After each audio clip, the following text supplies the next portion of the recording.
네, 전략 포인트 짚어보는 시간인데요. 선물 시장부터 살펴보겠습니다. 자, 선물 지수 현재 강박권 정도 유지가 됩니다. 0.2포인트의 상승, 260선 정도에서의 움직임 계속 이어지고 있고요. 장 초반에 외국인 투자가들 샀다가 팔았다가 선물 시장에서는 갈팡질팡하는 모습이 기록이 되고 있네요. 유진투자 선물 김대영 연구원과 함께 살펴보겠습니다. 연구원님 안녕하세요. 네, 안녕하세요. 네, 260선에서 위쪽으로 조금 더 어느 정도 더 오를 수 있을까요? 현재 특징들 살펴주시죠. 예, 오늘 제주 선물은 미국의 제조업과 고용지표의 개선과 그리고 이에 따른 위험자산의 상승 흐름 유지 등으로 추가 상승이 가능할 것으로 보고 있습니다. 장중 발표 예정된 중국의 3월 서비스업 PMI 지수 역시 안전자산보다는 위험자산의 가격 상승을 좀 지지해 줄 것으로 판단을 하고 있습니다. 지수가 상승하는 경우 그 중국의 경착륙 우려가 둔화되는 한편 서비스업 지수가 하락하는 경우에는 추가 부양에 대한 논리를 강화시킬 수 있을 것으로 기대되기 때문입니다. 외국인은 전에 2,400계약을 순매도했습니다. 그 예상과 달리 매도폭이 확대된 점은 중국의 경제 금융 상황에 주목하는 외국인 초단기 세력의 전매도가 일정 지속되었기 때문인데요.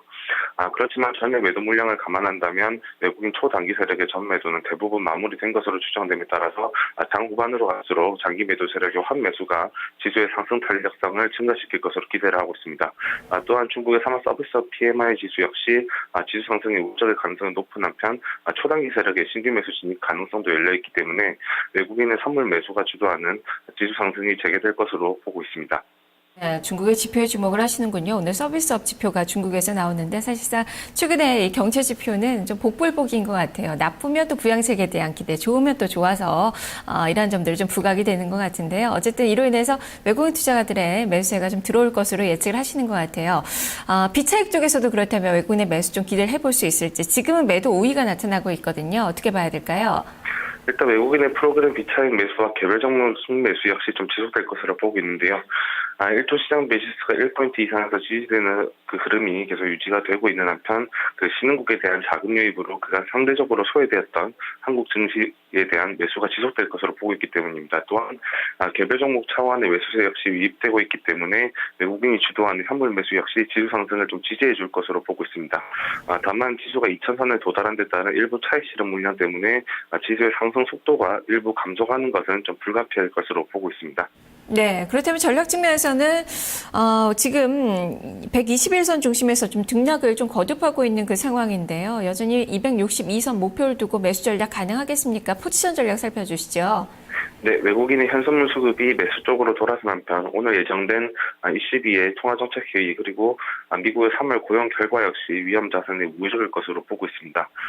따라서 이들 재료를 선반영하는 차원의 매수세 유입 역시 기대할 수 있기 때문에 단기적으로 262포인트를 목표치로 한 매수 진입을 통해서 수익 확보가 가능할 것으로 보고 있습니다.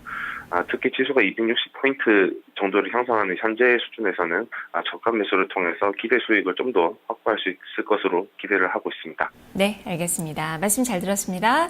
네, 감사합니다. 네, 해외 쪽에 이벤트가 많죠. 오늘 장중에는 중국의 이 서비스업 지표, 그리고 오늘 밤에는 또 ECB의 통화정책 회의, 그리고 내일 저녁에는 또 미국의 고용지표 발표, 이런 이벤트들이 증시에는 우호적으로 작용을 할 것이다라는 관점에서 매수의 전략이 제시가 됐네요. 유진투자선물 김대영 연구원과 함께했습니다.